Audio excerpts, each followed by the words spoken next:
Já parou para pensar que só existe cultura com energia? E é por isso que a Petrobras é a maior patrocinadora da cultura brasileira. Se depender da gente, essa energia nunca vai faltar. Programa Petrobras Cultural. Mais energia para a cultura. Petrobras, líder na transição energética justa. O Brasil é a nossa energia.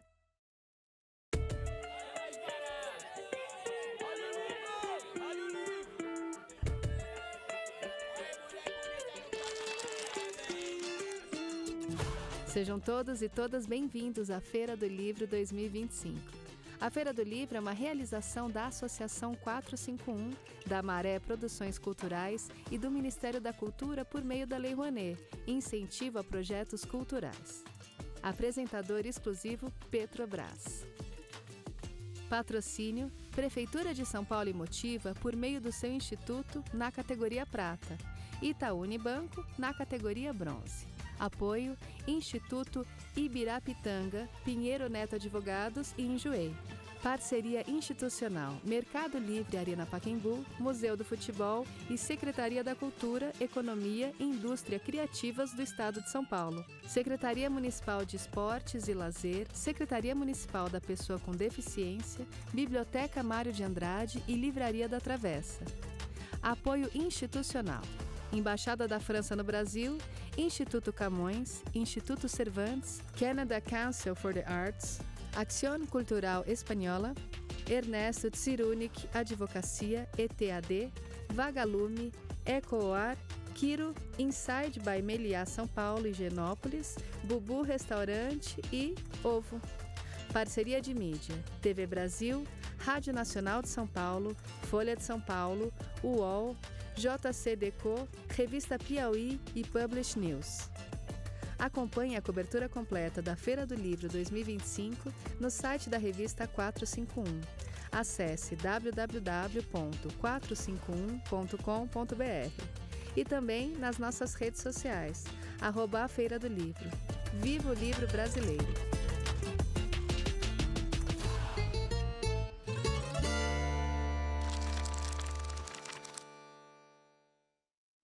Bom dia, estamos aqui começando os trabalhos. Chega mais quem está pela praça, vamos nos acomodar aqui no palco Petrobras, que hoje nós vamos ter uma conversa esperada aqui na Feira do Livro. A gente não é de hoje que queria ter essa convidada aqui nesse palco. Vai ser o nosso último dia, né? Dá um aperto e também um alívio, né? Foram 9 dias de muita conversa, muitos livros. E maravilhosos esses dias, assim, comoventes, né? O que a gente teve ontem aqui, assim, nesse palco, em diversas mesas, foi uma coisa que mexeu mesmo com as pessoas. Então, eu agradeço a presença e queria pedir para vocês convidarem os amigos para chegarem mais. Nós vamos estar aqui até às 19h, conversando sobre literatura, cultura e tudo que está relacionado, tudo que cabe num livro, né? Eu vou fazer o agradecimento aqui. Através da Lei Rouanet, do Ministério da Cultura, a Petrobras apresenta a Feira do Livro 2025, que conta com o patrocínio da Prefeitura de São Paulo, da Motiva e do Itaú Unibanco. Agradecemos a todos os patrocinadores dessa edição, em especial a Petrobras, por acreditarem, assim como nós, que a cultura move a economia. É isso. Então, eu vou chamar aqui agora ao palco a nossa convidada, Neide Rigo. Eu peço palmas para ela. Neide Rigo, seja bem-vinda. Que bom ter você aqui. Por favor, pode se acomodar. E para conversar com ela, eu chamei a Isabelle Lima, da revista Gama. Seja bem-vinda, Isabelle Moreira Lima. A Belle é uma jornalista que quem já conhece a Feira do Livro já viu aqui nesse palco, entrevistando no ano passado a Rita Lobo.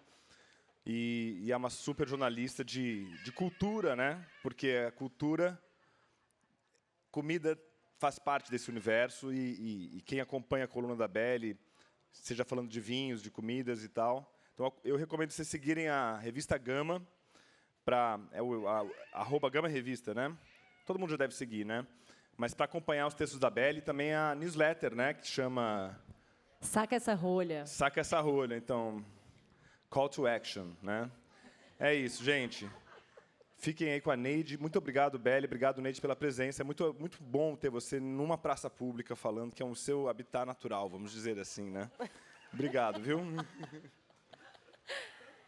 Gente, bom dia. É um prazer enorme estar aqui hoje com vocês, né? Como o Paulo falou, abrindo o último dia da Feira do Livro de 2025, para um bate-papo com a Neide Rigo sobre a comida comum, que é também o nome do livro que ela lançou em 2024, ano passado, pela editora Ubu. Está aqui, o livro é lindo, muito lindo.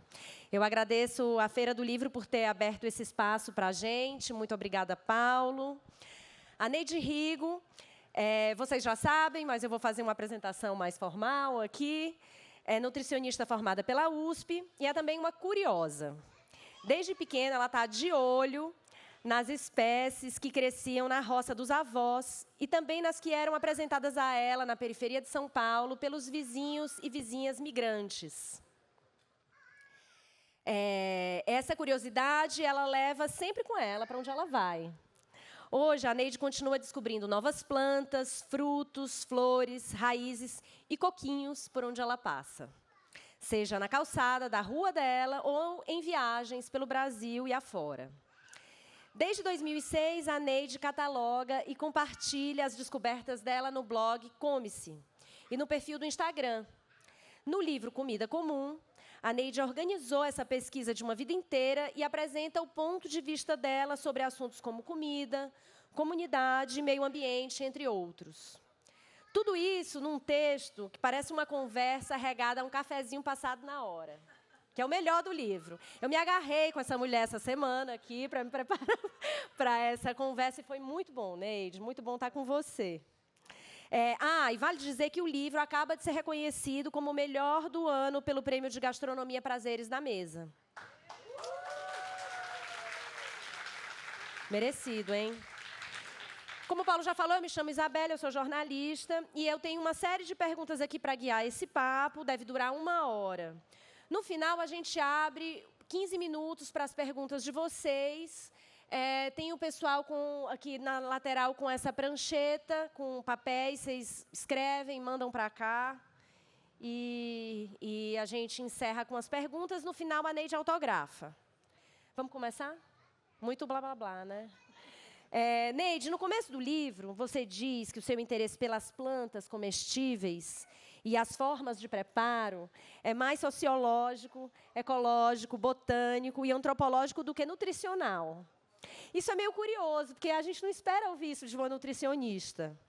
E eu queria te perguntar, então, como é que você entendeu que o seu interesse era dessa natureza e ajustou o interesse para o teu trabalho? Bom, em primeiro lugar, bom dia e agradeço muito a presença de vocês num domingo chuvoso, meio cinzento. Agradeço muito o convite do Paulo Werneck, da 451, da Feira do Livro, para estar aqui. E a presença aqui da editora Florence, da editora Ubu. Agradeço a Bianca Barbosa, que organizou os textos nesse livro. E a presença aqui da Isabelle me dá muito conforto, assim, porque ela conhece um pouco do meu trabalho, conhece o livro, a gente já conversou sobre isso. Então, obrigada, Isabelle. É um prazer estar aqui. Eu também. E agradeço também a presença do meu netinho, Raul, que está ali torcendo pela vovó dele. Oi, Raul. E agora, Raul fica quietinho, tá? Para a vovó falar. Quietinho. Não quero um pio. Bom, eu sempre me interessei... Eu não sei o que veio primeiro, assim, se as plantas, ou as histórias das pessoas, ou cozinhar. Eu era muito curiosa com as plantas de comer, especificamente, né? Sempre gostei das árvores, das flores e de estar junto com a natureza, mas especialmente aquelas que davam alguma coisa para comer. Talvez resultado de outras vidas, né?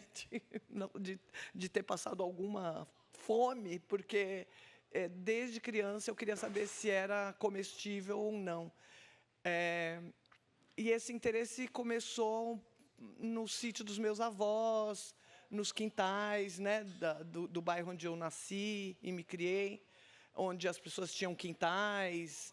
Então, eu estava sempre ali por perto de onde tinha alguma planta na cerca, o que as pessoas iam fazer com aquilo. Ao mesmo tempo, eu queria saber o que vinha nas malas dos meus vizinhos quando eles viajavam para o Ceará, para o Paraná, para Goiás. Então, porque era diferente do que eu tinha na minha casa como referência, né, que eram as coisas do Paraná, né, uma culinária caipira, né, de toda a família do meu pai, da minha mãe. Mas daí tinha essa diversidade, assim, né, dos meus vizinhos, que me interessava muito, e eu gostava muito de saber as histórias. Então, quando eles voltavam de viagem, eu lembro que, muito pequena, eu já estava lá, assim, para saber o que tinha na mala. Então, era castanha de caju ainda na casca, eram os feijões na vagem, era urucum para fazer o coloral. Então, isso era uma coisa que me interessava. E depois a nutrição veio porque eu fui batendo a cabeça, assim, né, do que eu queria ser, que eu não sei até hoje. Então, até hoje, eu fico tenho interesses diversos, mas sempre no mundo da comida. E aí, a nutrição, né, eu comecei a fazer jornalismo, não era bem isso, mas eu já tinha prestado vestibular para agronomia, para direito, e aí fiz um pouco de jornalismo, não era bem isso, porque eu gostava de escrever também, de contar história. Mas enquanto eu ficava ouvindo, eu ficava desenhando. Então, acabaram me convencendo que eu devia fazer artes plásticas. Daí, fui lá fazer ECA, fiquei até o 3º ano fazendo artes plásticas, mas não era bem isso ainda. E, enquanto isso, eu plantava, colhia, cozinhava, e foi assim que eu falei, bom, o que tem no mundo da comida hoje, né, naquela época? E tinha nutrição. Talvez, se tivesse gastronomia, teria feito gastronomia, não sei. Mas nutrição foi muito bom eu ter feito, porque me referenda também para falar o que eu falo. Eu falo assim, não, eu tenho alguma propriedade para falar o que eu estou falando, porque eu estudei para isso. Então, foi bom. Eu aprendi muita coisa útil na nutrição. E tem muita coisa que eu não concordo, claro, mas foi muito bom para mim ter feito. Maravilha. Uma das partes mais bonitas que eu acho desse livro, e do modo como você trabalha e faz sua pesquisa, tem a ver com a forma como você triangula a sua relação com o ingrediente e as outras pessoas. Eu queria ler um trecho do livro específico, curto, para deixar a Neide falar, que fala exatamente sobre isso, né? Então, vou pegar aqui rapidinho. Gente, eu gosto muito de conversar com a Isabelle, porque ela estuda realmente meu livro, ela pega e vai a fundo, se prepara, então eu me sinto muito confortável. A circulação das plantas em suas formas reprodutivas, sejam mudas ou sementes, acompanha nossa forma de viver em sociedade, que pressupõe trocas, mesmo quando os itens trocados não sejam facilmente mensuráveis. Eu lhe dou sementes de cruá, e você me devolve a esperança que essa espécie sobreviverá e, quem sabe, um dia volte para mim, caso eu a perca de vista. E assim a gente conhece plantas pelas pessoas e as pessoas pelas plantas, ou pela motivação que as leva a se deslocar de uma cidade a outra em busca de uma semente. Nesse livro, a Neide conta muitas histórias de pessoas que ela conheceu por conta das plantas, por conta das frutas, alguém que estava interessado numa semente que ela tinha e dali nasceu uma amizade. Ou porque ela estava pesquisando algo no meio da rua e alguém chegou curioso, ou o contrário. Eu fiquei pensando, eu já te perguntei mais de uma vez por que é comida comum. E agora minha nova hipótese é que a ideia de comida comum vem também de comunidade. É porque a comida é capaz de formar uma comunidade? Você formou uma comunidade através dela? Eu acho que comida é um assunto comum, né? É um assunto que permeia toda a nossa vida, pelo menos 3 vezes por dia, né? Se você tiver o privilégio de ter o que comer, você vai comer 3 vezes ao dia e você, inevitavelmente, vai conversar sobre comida, vai falar sobre comida, vai trocar experiências com as pessoas sobre comida. Então, o nome Comida Comum, que foi uma coautoria da Florência com a Bianca, mais do que... né, eu fui escrevendo o livro e não tinha nome ainda, mas eu achei perfeito esse nome quando chegou a mim. Que tal Comida Comum? Porque eu acho que é isso mesmo, né? É da comunidade. Eu já vi gente confundindo um pouquinho, falar, ali o seu livro, Comida de Verdade, né? Não, é comida comum. Eu acho que tem um sentido mais amplo do que isso até, né? Porque eu não estou falando só de comida simples, mas também não estou falando só de comida de verdade, mas também, mas tem essa questão de ser um assunto comum, né? Que a gente tem que parar e pensar e discutir, mesmo que a gente não queira, a gente vai falar sobre ela em algum momento do dia até, né? A gente vai falar. Acho que é isso. E aí eu vou pular para o fim do livro já, meio ansiosa, para falar da cozinha circunstancial, da comida circunstancial, porque também tem a ver com isso, né? Eu até quem deu esse nome cozinha circunstancial foi o Marcos, né? Meu marido, que está aqui. Porque ele quase não come assim a mesma coisa todos nos dias, porque a comida vai se transformando, vai virando. Mas daí eu fiquei pensando, acho que no dia a dia, na casa das pessoas, de quem cozinha, é isso que acontece. A gente não consegue pegar aquele cardápio de nutricionista lá, pregado na geladeira, e cumprir a risca. Por isso que eu sempre, na nutrição, eu abominava isso, quando as pessoas me pediam um cardápio para a semana. Falei, isso não existe. Você vai até, na primeira semana, conseguir fazer, depois você não vai fazer. Então, o que eu sempre tento fazer as pessoas acreditarem é ter esse tato de... E essa intuição de saber como você aproveitar aquilo que você tem perto de você, usando as técnicas que você tem, o repertório que você tem, a cultura familiar que você tem sobre a comida, e ter fé que aquilo vai dar certo, né? Quando você pega um ingrediente ou a sobra de uma comida de ontem. Então, eu vou pregar lá na geladeira arroz, lentilha, brócolis, filé grelhado. Aí você faz para você, daí sobrou brócolis, sobrou lentilha. Aí, o que você faz? No outro dia já é grão de bico, com macarrão, com espinafre. Ninguém vai fazer isso. Então, as pessoas, quando você passa isso como nutricionista, você finge que acredita que a pessoa vai fazer. A pessoa finge que acredita que ela vai fazer, né? Então, é uma coisa...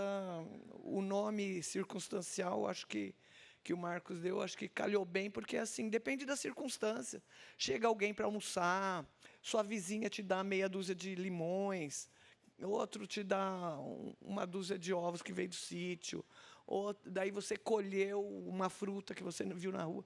Tudo isso vai entrar ali no que você já tinha pré-programado, mas dá para encaixar. Então, por isso que eu chamo cozinha circunstancial. Nós chamamos. Vamos falar de plantas alimentícias não convencionais um pouco? Vamos.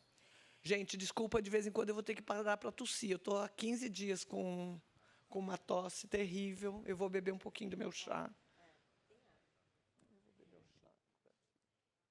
Neide, é sempre incrível pensar que na cidade, numa metrópole como São Paulo, a gente pode encontrar plantas de comer no meio da rua. Mas muita gente passa por elas sem ter a menor ideia, né? E para além de não conhecer e não usufruir desses ingredientes que podem ser deliciosos, o que mais é que a gente perde quando a gente não presta atenção ao que está ao nosso redor? Eu acho engraçado, porque eu acho você se diz distraída, eu acho você atenta.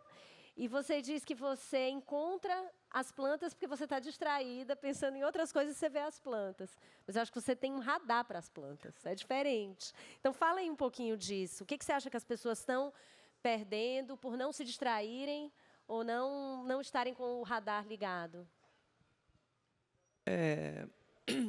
Bom, essa questão de punk, não sei se todo mundo está familiarizado com esse termo, né, que é uma sigla para plantas alimentícias não convencionais. O termo foi criado pela nutricionista Irani Arteche, junto com o Valdeli Knupp, durante o trabalho de pós-graduação deles no Sul. Então, a ideia era identificar plantas alimentícias no espaço urbano de Porto Alegre. Essa era a tese do Valdeli Knupp, né, que é um botânico. E aí, disso nasceu a tese dele, em 2008, e em 2014 foi lançado o livro com esse nome, né, punk. E o que não quer dizer... Esse nome não é uma classificação fechada, a classificação botânica, é uma classificação extra-botânica, então não tem certo ou errado. Às vezes, em algum lugar, uma planta determinada não é considerada punk, em outra ela é. E eu acho que eu não me prendo muito na sigla, mas eu me prendo mais... eu acho que foi super importante, né, essa classificação, porque as pessoas passaram a prestar atenção em plantas que estavam esquecidas, negligenciadas, e as pessoas passaram a usar. Então, pode ser que seja um número pequeno de pessoas, mas essas plantas vieram à tona, essas plantas que podem salvar o mundo da fome, né? E aí, essas plantas, muitas dessas plantas estão por aí, estão nas nossas ruas, estão nos matinhos, por aí. Se você abrir 1 metro quadrado de terra, em qualquer lugar, tirar o asfalto, despavimentar essa praça e abrir 1 metro quadrado, vai nascer pelo menos umas 10 espécies comestíveis, assim, de graça, de um banco de sementes que já existe na terra. A gente tem um banco de sementes, né, que são sementes que vieram com o vento, com a enxurrada, com a água, e ficam lá até encontrar condições favoráveis para desenvolver, que condições como luz, né, calor e água, umidade. Então, quando eu ando pelas ruas, eu ando olhando assim, né, a vegetação, e mesmo quando tem só o asfalto, você olha e tem um pontinho verde, e você vai lá, tem uma brilhantina nascendo, tem uma serralha, um caruru. São plantas que nascem espontaneamente, né, que foram plantadas aí pelas circunstâncias. E aí muita gente fica meio com medo, assim, né? Pô, mas planta da rua. Quando eu identifico e mostro que tem, eu não estou dizendo que para as pessoas saírem comendo tudo que vem na rua, não é isso. Mas eu acho muito importante a gente saber que tem, saber que elas estão aí, saber que elas nos acompanham, e que a gente possa olhar para elas como uma esperança até, né? A gente, entre hoje, quer dizer, já de uns tempos atrás, a gente tem notícias muito ruins do mundo, né? Muito ruins. E a gente não sabe até quando a gente vai ter comida farta no supermercado, né? Para quem pode. Eu acho que é muito importante a gente saber as possibilidades que a gente tem de alimentação. 80% do que se come no mundo, 90%, se eu não me engano, vem de 20 espécies apenas, 20. Sendo que, assim, os catálogos menos otimistas listam pelo menos 12 mil espécies comestíveis no mundo. E o mundo todo, 90% se alimenta de 20 espécies. Então, é muito pouco, e a gente tem uma biodiversidade enorme. Se contar, né, que nós estamos no Brasil, né, um país com uma biodiversidade uma das maiores do mundo, a gente tem uma alimentação muito limitada. Então, eu acho que, independente do que você vai fazer com esse conhecimento, é importante que a gente saiba, que passe para as novas gerações, e que observe, mesmo numa cidade como São Paulo, com muito cinza, que a gente tem aí, né, essa vegetação nos acompanhando, e muitas delas comestíveis, que a gente possa passar para as nossas novas gerações, né?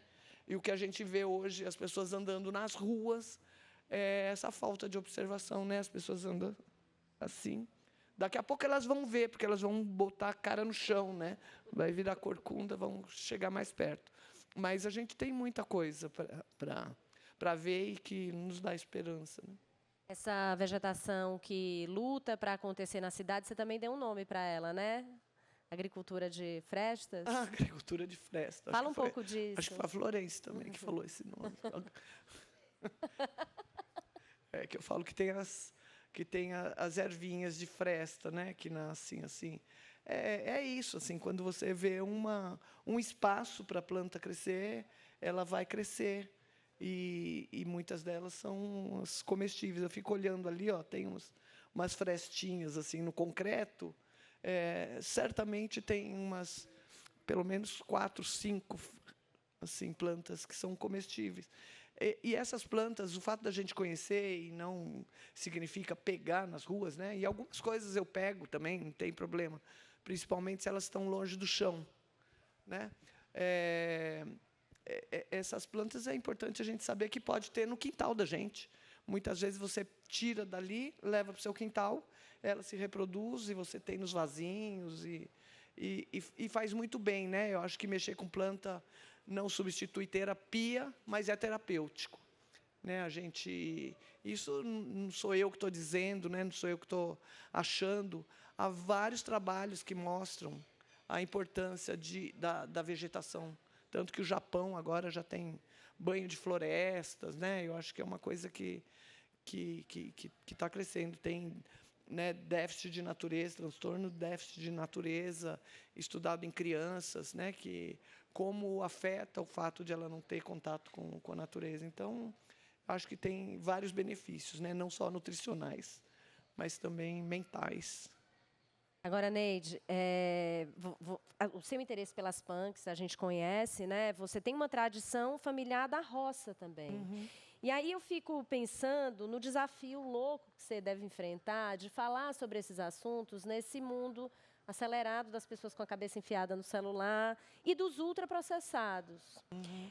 Eu lembrei aqui que você conta da sua experiência em Acrelândia, que num lugar com uma exuberância enorme de frutas, locais e mesmo exóticas que foram levadas para lá, as crianças adoravam o suquinho de sachê. Uhum. Então, me fala um pouco como é que é essa luta aí de pregar comida comum, falar sobre as punks, as nossas espécies, falar de biodiversidade na nossa alimentação quando os ultraprocessados nos bombardeiam. Eu acho que falta educação nutricional nas escolas, né? Acho que isso é um assunto urgente, porque quando se tem privilégio, a gente tem a informação, né? Mas a indústria alimentícia ela joga pesado, né? Mostrando que a alimentação que vem embalada é melhor, porque ela pode vir com vitaminas, minerais, né? Desprezando toda a biodiversidade que tem em frutas, né? No norte do país, muitas frutas nativas, mas também tem muitas frutas exóticas que se deram muito bem lá e que é um aporte importante, né, de nutrientes para a população que vive ali.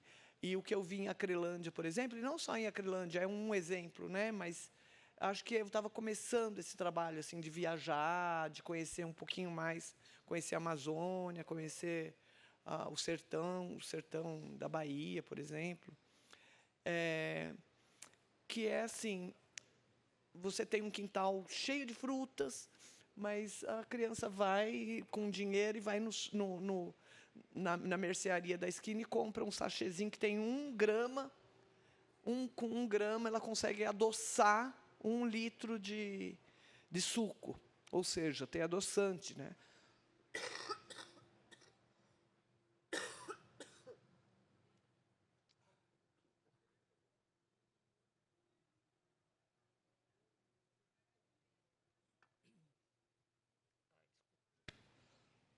A gente fica imaginando, né? Como é que cabe? Não cabe, não é açúcar, né? São várias outras coisas que estão ali dentro. Tem, né, cor artificial, sabor artificial e açúcar artificial.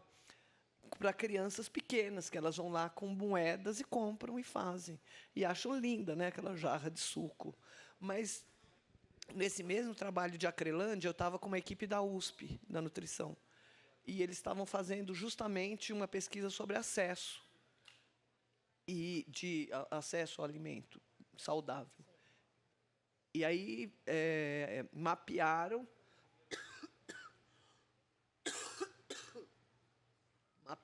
vários pontos de venda de alimentos. E o que tinha nesses pontos de venda? Tinha esses produtos ultraprocessados, da pior qualidade. Era isso que tinha. Então, não tinha frutas para vender, não tinha verduras. Era o que tinha. Salsichas. Então, as pessoas iam e compravam e achavam que estava tudo bem.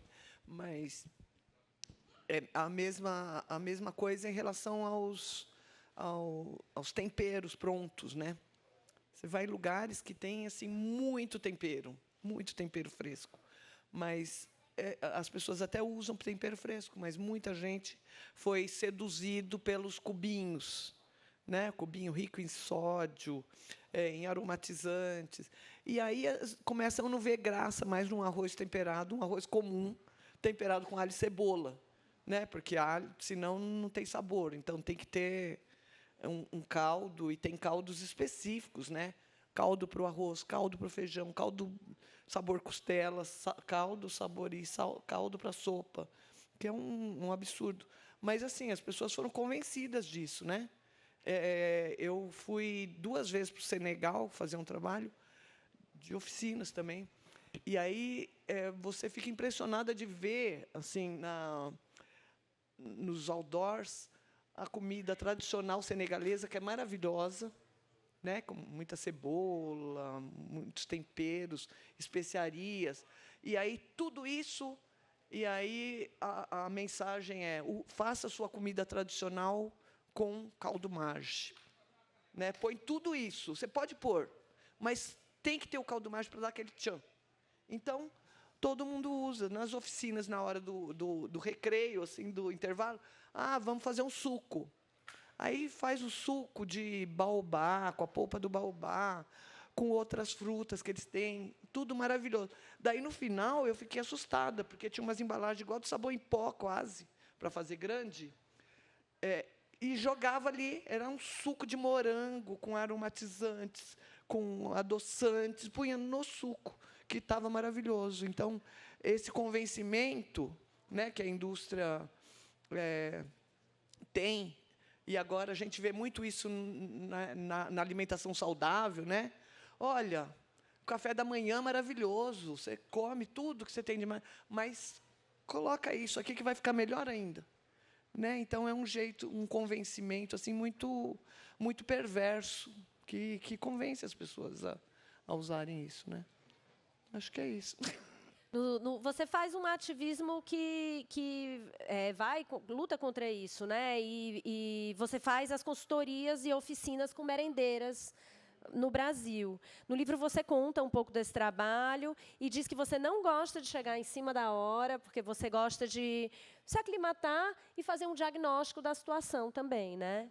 Então, conta para a gente um pouco desse trabalho, de chegar numa região diferente, quando muitas vezes você vai conhecer, nesses dias antes de se aclimatar, o ingrediente pela primeira vez.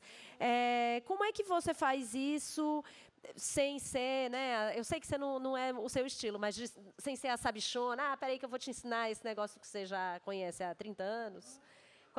Que jeito, Neide, é esse que você dá para otimizar essa relação? Essa é uma pergunta recorrente, assim, né? Como eu chego num lugar, né? Vou lá com os ribeirinhos amazônicos, ou vou lá para o sertão da Bahia, vou dar oficina, né? Se eu chegasse de última hora, eu ia ter que chegar com alguma coisa, né? E ter que chegar e dar uma aula sobre alguma coisa, falar alguma coisa.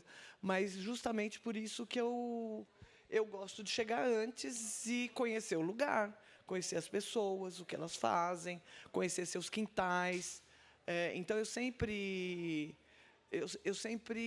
vou às feiras, vou ao mercado. E, quando chega o momento da oficina, vira como uma mediação só. Porque eu sei que está tudo ali, né? Todo o conhecimento está ali. Então, é só, sabe, dar uma corda, assim, que a coisa vem entre elas mesmo. A gente consegue ingredientes com as próprias pessoas que vão participar da oficina. Tem um netinho soltando biriba ali, eu acho. É uma sonoplastia especial que a gente preparou. Então, assim, eu me sinto muito à vontade quando eu vou dar essas oficinas, porque eu não estou ensinando nada. No máximo, a gente troca. Né? As pessoas apresentam o que tem para mim, e eu falo, isso daí, né? Com o repertório que eu tenho, junto com o repertório que elas têm, a gente faz umas trocas e saem algumas coisas. Né? Então, é assim, eu acho que não dá para chegar num lugar e falar, eu vou ensinar. Né? Não estou ensinando nada, imagina. Quem sou eu? É muito prepotência, né? Achar que você vai ensinar alguma coisa. Mas, quando a gente lê, a gente acha que aprendeu, viu? Mas eu acho que o objetivo do livro e das coisas que eu passo e tento passar é para que as pessoas pensem, criem suas próprias histórias e também vivenciem algumas coisas que eu vivenciei, mas que elas também têm. Todo mundo tem suas histórias de comida, né? Acho que é isso. Neide, tem uma coisa que você escreve no livro que é interessante, é que tem gente que chega e fala sobre as punks, né? Do que adianta saber dessas coisas esquisitas se a gente não acha para comprar no supermercado? Então, fala aí como é que você responde a essa provocação. Eu acho que comida não necessariamente é mercadoria, né? Comida não precisa estar no mercado. Você pode ter comida no seu quintal, você pode ter comida nas hortas. Então, eu acho que é um estímulo para que as pessoas também voltem a plantar. Hoje mesmo, ontem, minha irmã me mandou, ela está no Maringá, visitando parentes antigos nossos lá. E minhas irmãs todas gostam de horta, gostam de horta em espaços públicos. Minha irmã lá do Sul também coordena uma horta lá. Enfim, mas ela ficou apaixonada por uma horta que ela viu da Prefeitura do Maringá, incentiva as pessoas a terem um pedacinho. Então, tem um espaço coletivo, uma comunidade ali, em que as pessoas ganham os seus canteiros e elas plantam. Eu achei a ideia tão maravilhosa. Né? Todas as cidades podiam ter isso. A gente passou também, saindo de São Raimundo Nonato, no Piauí, né? Indo para Teresina. Também passamos por uma horta. Falei, para, que a gente quer ver isso aí. Aí também é um espaço da prefeitura enorme. E a prefeitura dá insumos, dá muda, dá lugar para as pessoas plantarem. Então, elas moram nas suas casas, né? Muitas vezes sem muito quintal, mas ela tem um espaço ali perto da casa dela, onde ela tem uma horta com todos os cuidados. E aí, as pessoas sabendo, ela pode plantar.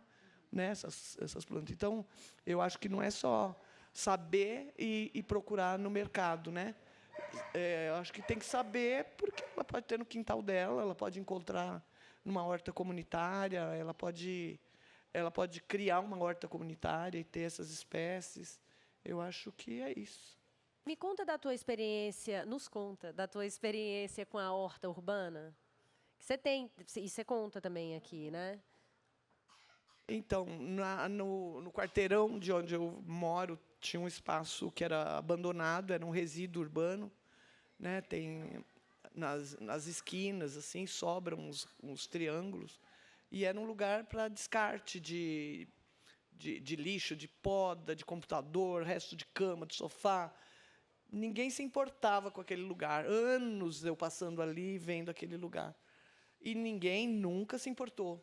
Aí, comentei com a vizinha, ela falou, a gente podia, né, fazer alguma coisa nesse espaço.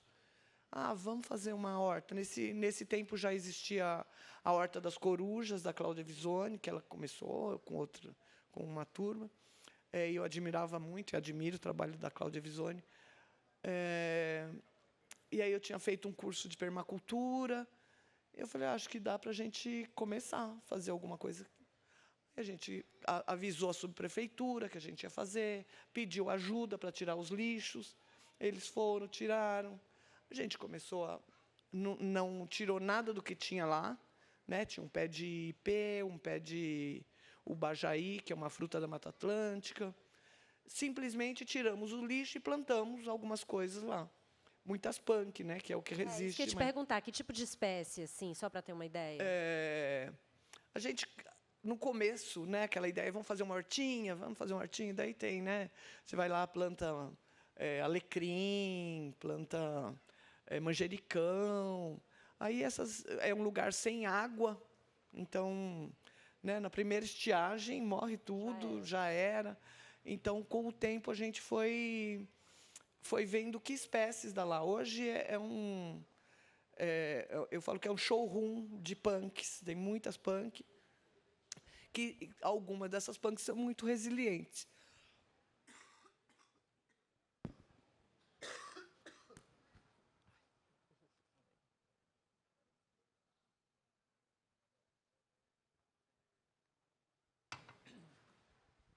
Então, no começo, a gente enfrentou muita resistência. Bastou colocar o nome horta, que aí as pessoas descobriram que aquele lugar existia. E que não podia ser uma horta, porque para horta tem que ter portão. Mas isso vizinhos ou... Vizinho. A gente tem vizinho de tudo quanto é jeito, né? Eu tenho... Vizinho a gente não escolhe. Eu falo que, ultimamente, eu tenho escolhido, porque assim que vaga uma casa na minha rua, eu já coloco lá, gente, tem casa para alugar aqui ou para vender. Se você não for um vizinho, vai ser um inferno para você. Mas, não, eu falo isso e, graças a isso, eu tenho 5 vizinhos contíguos que vieram pelo Instagram. E eu tenho seguidores no Instagram que são maravilhosos. Eu não tenho haters, porque eu tiro os haters, né? Então... Só fica gente que eu quero comigo, companhia. Então, quando eu anuncio casa, sempre vem vizinhos bons. Mas, mesmo assim, a gente tem vizinhos, né, não muito agradáveis. E aí, essas pessoas, algumas pessoas que são poucas, muito poucas, mas essas pessoas são pesadas, né? Quando põe na balança, elas pesam. Então, a gente fica mexido com isso, porque... Está acabando nosso tempo. Não, a gente ainda tem tempo. Então, teve muita resistência, gente que foi na subprefeitura denunciar, jornal do bairro falando mal, que grupo de vizinhos, como que era? Grupo de vizinhos ocupa local público e invade até as calçadas plantando ervas. Nossa, não, e não tinha matéria, era só uma capa, uma foto linda, que eu achei linda. Mas aí, deu até um orgulho. Deu assim, até um né? orgulho. Falei, nossa hortinha saiu no jornal do bairro. Aí, quando você vê, era uma crítica, porque eu tinha plantado lá umas 50 mudas de capim-santo. Nossa, e aí, você, Neide, realmente... plantei ervas, olha o perigo. E aí, bom, reclamaram, até que a subprefeitura teve que dar uma devolutiva para os reclamões. E fez uma ajuda para a gente, deu uma ajuda porque refez as calçadas, então ficou melhor ainda, porque daí a gente pôde plantar. Mas as plantas que tem lá não é de uma horta convencional, porque são plantas que resistem. Então, tem lá folha de curry, presente da Nina Horta, tem galanga, tem muitas plantas exóticas que resistem. Tem moringa, chaia, gerivá, louro. Tem várias plantas que são babosa, boldo, urucum. São plantas que são resistentes, né? Cosmo, florzinhas. Enfim. Mas a vizinhança, de um modo geral, adora. Cúrcuma, bastante cúrcuma. Aliás, quem quiser colher cúrcuma, pode ir lá colher, porque está na hora de colher. Só chegar. Me dá um toque, se quiser, porque daí, se tiver esses vizinhos assim, já vão chamar a segurança, no grupo de segurança, aquelas coisas. Sei. Que tem gente ali colhendo coisas. enfim. Mas é para todo mundo, é uma horta comunitária. No livro você tem umas sessões de dicas, né? Tem para quem quer entrar Sim. nessa da horta, ou mesmo da cozinha circunstancial, de como aproveitar coisas. Então, aqui você já deu uma dica para a gente, que é melhor focar nas espécies mais resistentes do que nas comuns. Comuns, não essa comum, mas, sei lá, alface ou essas ervas. Eu acho que tudo depende das circunstâncias também, de onde está essa horta, né? De repente, tem uma horta que é no pátio do seu prédio, faz uma horta. Quantos gramados de prédio não poderiam se transformar numa horta? Né? E tem todas as condições. Num prédio dá para ter composteira, num prédio, né, dá para tirar o gramado ali, fazer uma horta para que todos, pelo menos se não for de plantas que tem um volume grande, né, de matéria comestível, mas ervas, por exemplo, né? Não é todo mundo que precisa ter um pé de louro no quintal. Você pode ter um pé de louro por prédio. Sem contar que você vai comprar louro, eles te vendem eucalipto no lugar de louro, né? Quando você compra em saquinho. Então, sei lá, um pé de louro, alecrim, né? São ervas que você pode ter comunitariamente e que tem condições, tem água. Agora, se for num lugar como a nossa horta lá, que não tem água, ela é uma horta de chuva só, então só quando tem chuva. E ela resiste, assim, aos poucos a gente foi aprendendo. E, Neide, para quem quer entrar, já que a gente está na sessão dicas, para quem quer entrar no mundo das punk, o que seria a porta de entrada? Assim? Quem quer conhecer, descobrir mais? Punk, a gente chama de punk plantas alimentícias não convencionais, mas também são as plantas convencionais que têm partes não convencionais. Então, quanta coisa a gente joga fora e poderia ser aproveitado. São punks também, porque são essas partes. Ou, então, estágios de maturação. Quando começa a dar manga, por exemplo, quantas mangueiras tem na cidade que você poderia colher mangas verdes, usar a manga verde como limão, usar como um alimento acidulante, um ingrediente acidulante, para fazer peixe, para fazer marinadas, mamão verde, banana verde. Né? Não precisa nem entrar naquela coisa, usar a casca da banana. Né? Usa polpa e casca, tudo junto. A Nina Horta ia ficar doida. Mas a gente pode usar banana verde, né? Como uma fonte de carboidrato, como uma batata. Vários lugares do Brasil usam a banana verde. E a gente deixa, às vezes, tem um cacho de banana, amadurece inteiro, daí tem que comer tudo de uma vez, ela madura, sendo que você pode usar ela assim. Então, e aí tem aquelas plantas muito resilientes que dá o ano inteiro, como taioba, por exemplo, né? Que taioba é bom sempre ganhar de alguém que conheça, né? Porque tem umas plantas meio tóxicas que são parecidas. Mas aí tudo é essa coisa de você treinar o seu olhar. E não posso deixar de mencionar também que você, quando não está entrando nesse mundo, compre, né? Tem as feiras de produtores.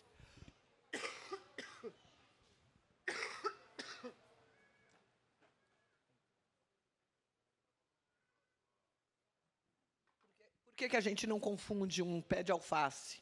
Se a gente encontrar um pé de alface nascendo aí no mato, a gente não confunde, porque a gente está cansado de ver no mercado, na feira. Então, você fala assim, você não acha no supermercado. Pode ser que não. Mas, numa feira de produtor, você acha. Em São Paulo tem a feira do Parque da Água Branca, por exemplo. Tem outras. Mas tem muita punk lá, muita. Então, tem que exercer um pouquinho a curiosidade. Chegar e falar, o que é isso? Se você não conhece, compre. No livro você fala que você vê as pessoas mais velhas são como guardiãs do conhecimento sobre a flora. E que esse conhecimento ele é passado muito de forma oral. Você acha que a gente está perdendo, já perdeu ou pode perder esse conhecimento de não ouvir as pessoas mais velhas, né? Porque assim a gente, desde que o nome, a sigla punk se tornou um pouco mais popular, a gente tem falado um pouquinho mais. Mas são tantas espécies que como não perdê-las? Eu acho que essas tantas espécies causam um pouquinho de agonia nas pessoas. Falam assim, são tantas, eu não sei, não vou decorar o nome. Né? Tem muita gente que fica batendo muito no nome científico, e acho que não interessa o nome científico, é importante quando a gente vai pesquisar. Né? Você vai pesquisar mais, é importante saber. Mas assim, você não tem que decorar, isso você tem, né, ao alcance da mão, assim, muitas vezes nome científico, embora tenha, né, algumas confusões assim no Google, por exemplo, mas não é difícil conseguir um nome científico. Agora, é importante saber, né, com quem usa, como usa, e não se afobar de ter, sabe, 12 mil espécies comestíveis. Não precisa, acho que as coisas têm que ir paulatinamente, conforme a gente dá conta de assimilar. E não se culpar por isso, sabe? Assim, acho que você vai na feira do produtor e vê lá um maxixe de vento, você não conhece, pergunta o que é, como prepara. Às vezes, quem está do seu lado te explica, fala, eu faço assim, eu faço assado. E aí você vai aprendendo aos poucos, você vai incorporando. Então, não dá para a gente querer, eu quero. Não tem nenhum benefício também você falar assim, vou trocar a minha alimentação convencional por punk. Eu já vi gente falando isso comigo, assim, falando assim, agora eu só estou comendo punk.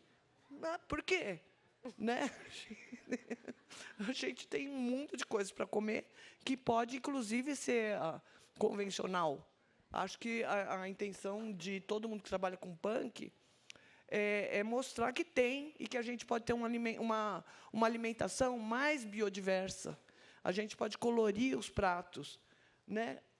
Eu vi ontem, não sei, alguém falando numa crítica, acho que foi da Priscila, da Folha, mostrando um prato de criança em restaurante.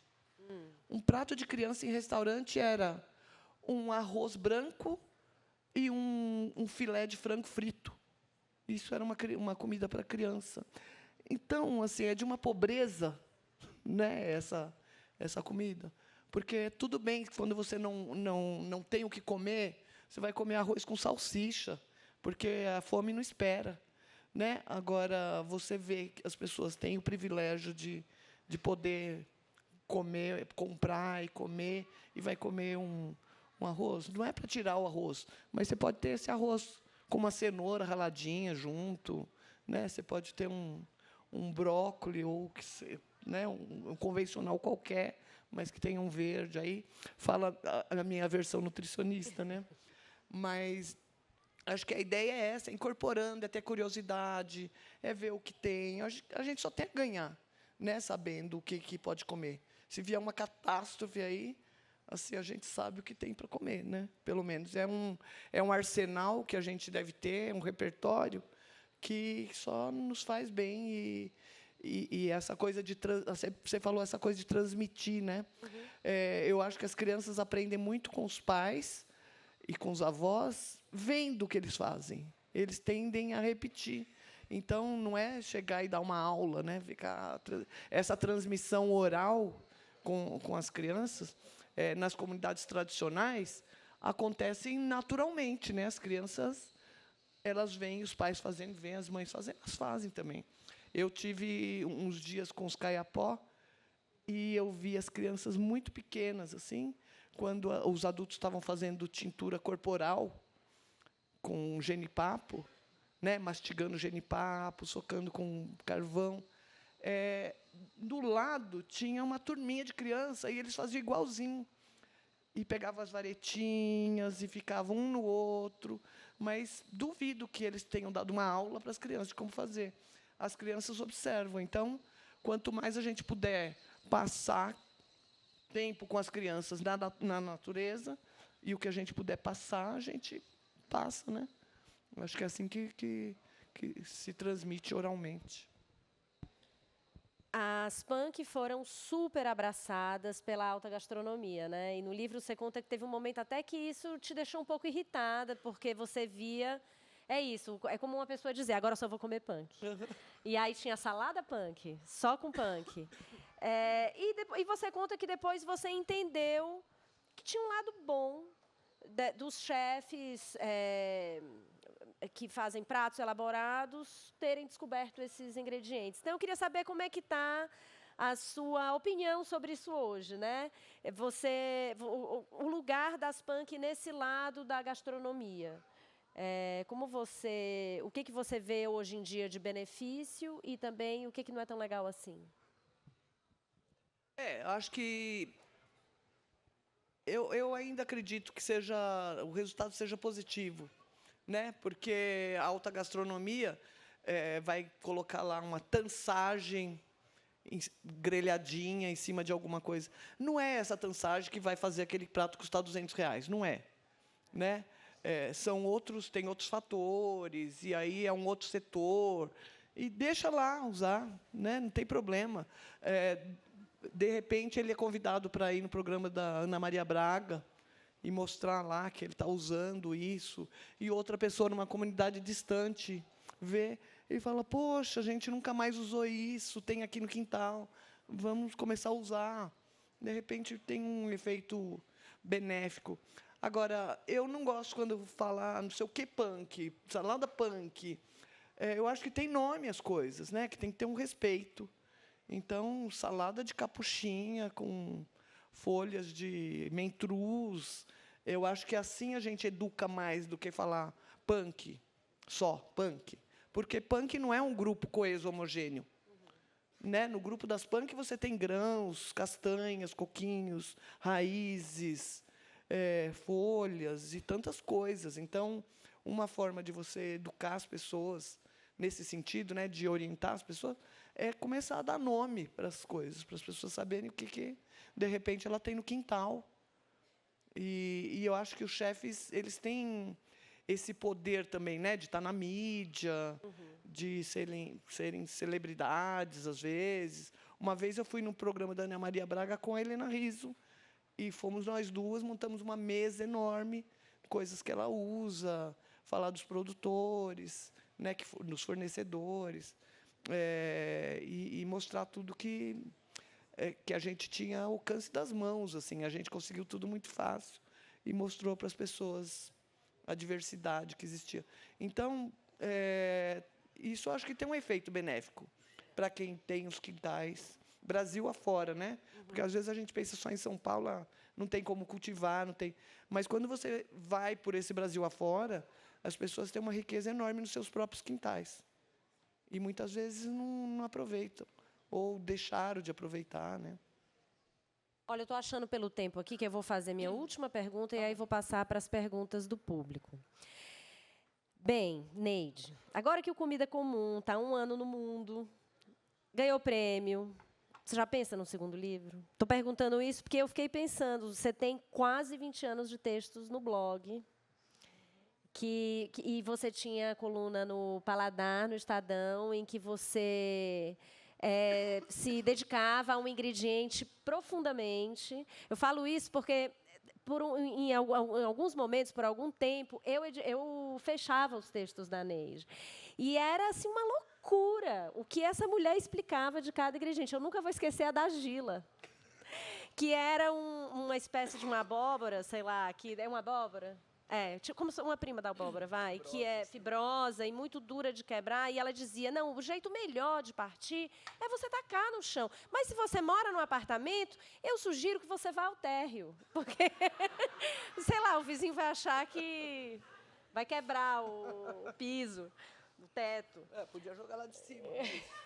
Mas podia acertar alguém. Mas então, põe num pano, põe dentro de um pano, não pode ser. Isso, Mas, enfim, é muito material. Será que vem mais coisa aí, Neide? Como é? Estou provocando. A Florência está falando que sim. A editora está dizendo que sim. Dá trabalho, né, fazer livro. Nossa, eu sou preguiçosa. Eu tinha falado muitos nãos, assim, antes. Aí a Florência me pegou num dia que eu estava de bem com a vida e falei sim.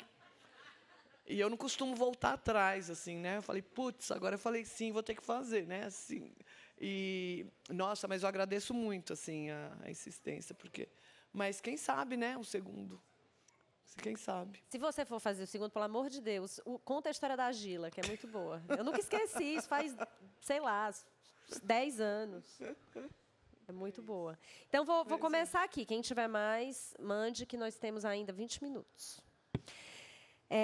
Uma pergunta do Nery ou da Nery. Neide, considerando a brutal desigualdade social no nosso país, o capitalismo avançado, você vê a relação da fome de consumo, para além de saciar a fome fisiológica, nessa relação dos ultraprocessados e as camadas em vulnerabilidade financeira no Brasil? É possível acabar com a fome na vigência do capitalismo? Nossa, essa pergunta tem muitas camadas, né? Bom, se a gente pensar que 1/3, né, quase das pessoas, não lembro os números do último censo do IBGE, mas cerca de 1/3 vivem em situação de insegurança alimentar, tem muitas coisas, né, para serem consertadas para se chegar a acabar com a fome. Mas eu ainda acredito nos programas sociais, né, como o Bolsa Família, né, as pessoas falando, pô, ninguém mais quer trabalhar com Bolsa Família, né, são R$600 que a pessoa tem que dar conta de uma família, às vezes, e a gente sabe que não dá. E aí ainda a sociedade ainda culpa essa família de estar comprando salsicha, né? E é o que às vezes dá para comprar, né, para alimentar, e a fome não espera.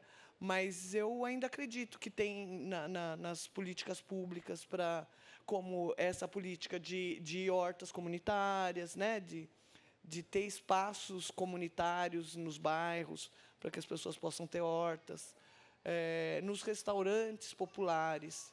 As pessoas têm que ter restaurantes, igual tem que ter banheiro público na cidade, tem que ter restaurantes para as pessoas se alimentarem, né? Porque para além da questão de gênero, né, que a gente sabe que as mulheres que carregam esse papel de prover comida para a família, tem a questão de tempo, deslocamento, né, falta de acesso à comida. E aí os ultraprocessados entram de braçada, né? Com comida de baixa qualidade. Então, eu não vejo outra saída senão com políticas públicas.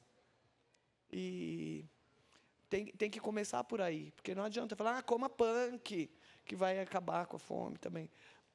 Pode, né, acabar desde que tenha esse incentivo para hortas, que tenha fácil acesso, esses alimentos tenham que ter fácil acesso, não adianta você falar para comer, mas as pessoas não têm nem onde comprar isso. Então, eu acho que é política pública. A gente tem uma esperança, né? A gente teve um retrocesso aí, né, bem importante, mas vamos ver agora se a gente não tem outro, né? Tomara que não. Agora a pergunta da Lidiane, do Acre. Você concorda que a briga é grande entre a indústria e a comida natural? Vejo isso muito forte. Como fazer para termos mais comida saudável nas escolas, ao invés de produtos ultraprocessados, quando a indústria pressiona os governos locais para privilegiar os produtos industrializados produzidos no local, aos produzidos no local? Então, essa é uma questão importante também, porque a gente sabe que os municípios têm que usar 30% da verba federal, né, para merenda escolar, mas isso não é cumprido, à risca. Tem municípios que usam 100% da verba para comprar da agricultura familiar, por exemplo, alimentos naturais, e outros não atingem os 30%. E tem muitos municípios já interessados. A pressão da indústria é muito grande nas escolas, né? Muito grande. E não só diretamente, né, na merenda escolar.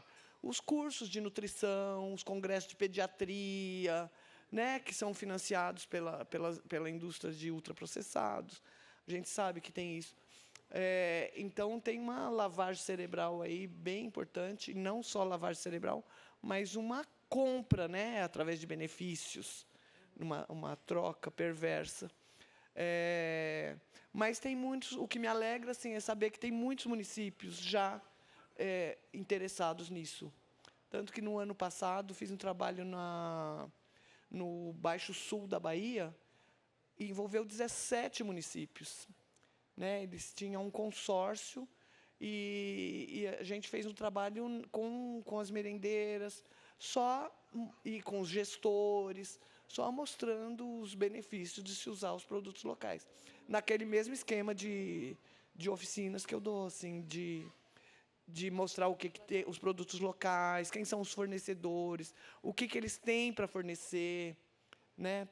Para sair um pouquinho desse ciclo. Então, já tem municípios interessados, mas é bem difícil ainda, né? Deixa eu ver, tem mais um... Ah, não, peraí, essa aqui já foi.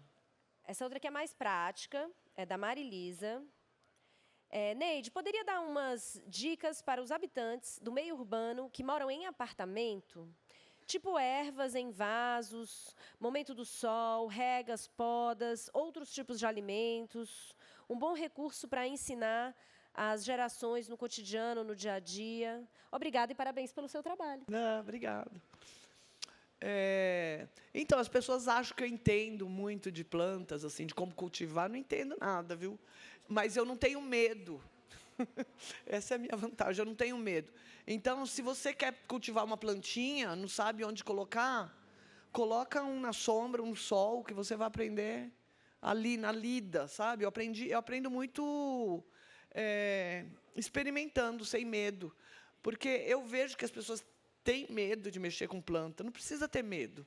O máximo que vai acontecer é ela morrer, mas você planta outra, paciência. Acho que faz parte do aprendizado. Eu acho engraçado, porque a gente nasce com isso. Depois perde. Não sei se a gente... se vocês percebem isso. A gente perde, a gente tem esse conhecimento muito intrínseco na natureza humana de como plantar. Então, mesmo que more num apartamento, comece com uma plantinha, tire uma plantinha de onde ela está, no asfalto, na fresta, coloca num vaso, rega, vê o que acontece, tira um galho, enfia na terra. Eu falo isso da gente ter isso intrínseco, eu vejo pelo Raul, meu neto. O Raul, assim, quando ele pega uma semente, ele fala: o que é isso? Eu falo: é uma semente. Eu lembro quando ele era bem pequenininho, e ele ainda tem esse costume. Ele tinha 1 ano e pouco, sei lá, uma semente. Ele pegou assim, colocou na terra e jogou terra em cima. Porque ele sabe que semente se planta. E precisa de terra, então ele jogou terra em cima. E hoje em dia, às vezes, tem semente secando assim na mesa, e ele fala: o que é isso, vovó? Semente. Aí ele vai pegar e fala: não, essa precisa secar um pouco, porque ele já quer plantar. Então, é só deixar isso aflorar, sabe? Não ter medo. Porque é claro que hoje a gente encontra essas informações, mas, às vezes, assim, é tanta informação que você fala assim: eu não vou dar conta. Será que tem 3 horas de sol pela manhã aqui? Como que eu vou medir essas 3 horas? Eu nem fico em casa, nem sei onde o sol nasce. Mas eu acho que é colocar a planta da água e da sol. Aos poucos você vai aprendendo, com a prática. E é gostoso isso, aprender com a prática também. Não que os livros sejam dispensáveis. Né? Tem vários livros, da Carol Costa, por exemplo, que ensina detalhes para quem quer se aprofundar. Mas, antes de se aprofundar, pode se aventurando, que está tudo certo. Tem uma coisa também, que você até fala no final do livro, né? Que, às vezes, para plantar em casa, ou para cozinhar mais, fazer mais os seus ingredientes desde o começo, as pessoas acham que precisam ter um arsenal de objetos e utensílios e itens. E aí você dá exemplos de coisas que foram adaptadas, que você adaptou na sua casa, né? Um objeto que já estava, sei lá, tem uma história de um varal. Conta para a gente, como você faz para não sair comprando tudo e transformar o que você já tem e dar novo uso para fazer os projetos novos que você tem vontade de pôr em prática na cozinha e também na horta, enfim. Então, eu adoro objetos de cozinha, né? Adoro. Então, tanto novidades quanto objetos vintages, né? Que eu compro em bazar de igreja. Eu não posso ver um bazar de igreja que eu tô lá, assim. Eu acho coisas muito curiosas. Muitas coisas eu compro, não sei o que é. Tem coisas que eu compro e fica lá, assim. Não, é de cozinha, mas o que é? Às vezes eu demoro anos para descobrir. Mas quando descobre também deve ser uma maravilha, nossa, né? Maravilhoso. E tem coisas que eu acho e adapto também. E eu gosto também de mostrar para as pessoas, porque é muito fácil, você mostra você usando um utensílio ali, apropriado. Sim.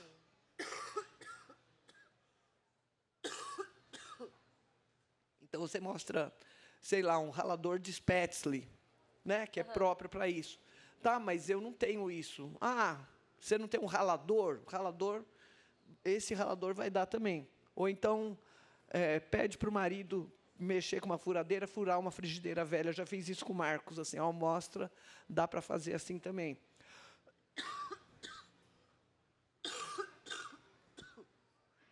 Então, eu gosto de mostrar que assim, o utensílio é importante, mas você consegue adaptar. Então, tem os varais de macarrão, por exemplo. Mas outro dia achei numa caçamba um resto de obra toda furadinha, assim. Aí eu falei, eu vou levar isso para casa, um dia vai servir para alguma coisa. Aí um dia eu precisei de um varal de macarrão, aí pedi para o Marcos pegar umas varetinhas e enfiar naqueles negócios assim. Daí pronto, já ficou todo um varalzinho de macarrão, virou macarrão. Um objeto útil, que eu uso bastante. Então, eu gosto muito de inventar, assim, na minha casa, cheio de gambiarra. Sou rainha das gambiarras. E, quando quebra também, os utensílios também não gosto de jogar fora. Gosto de... Sempre põe um durepoxzinho ali, sabe, para aguentar mais um tanto, enfim. Uns araminhos. Eu acho que é isso. Tem uma última, e aí acabou. Tá bom.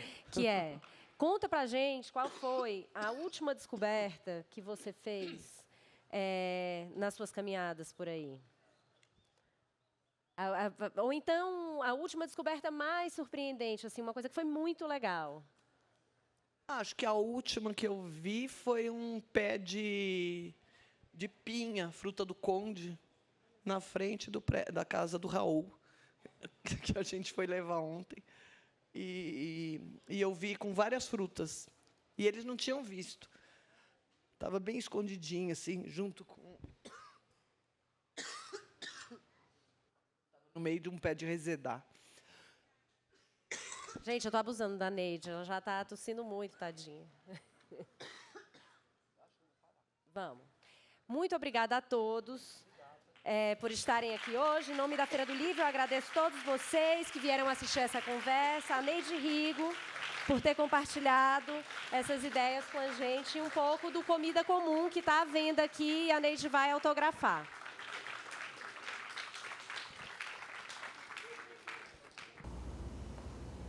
Já parou para pensar que só existe cultura com energia?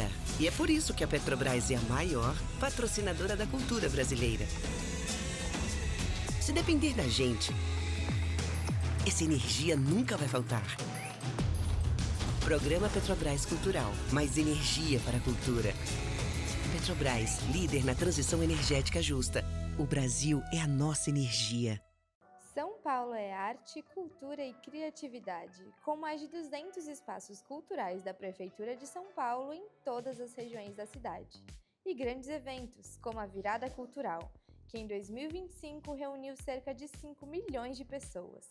Neste ano, a Secretaria de Cultura e Economia Criativa já promoveu mais de 5 mil atrações gratuitas e 319 milhões de reais foram anunciados em editais de fomento. Isso é São Paulo, cidade de todas as artes. O brasileiro não sabe ser pequeno. É da nossa natureza mover a vida como gigantes. Por isso, a CCR, maior empresa de infraestrutura e mobilidade do Brasil, está movendo a sua marca para um novo momento. A CCR agora é Motiva. Mais do que estradas, trilhos e aeroportos movendo o Brasil. Uma marca que já nasce gigante, como você. Motiva. Você nos move.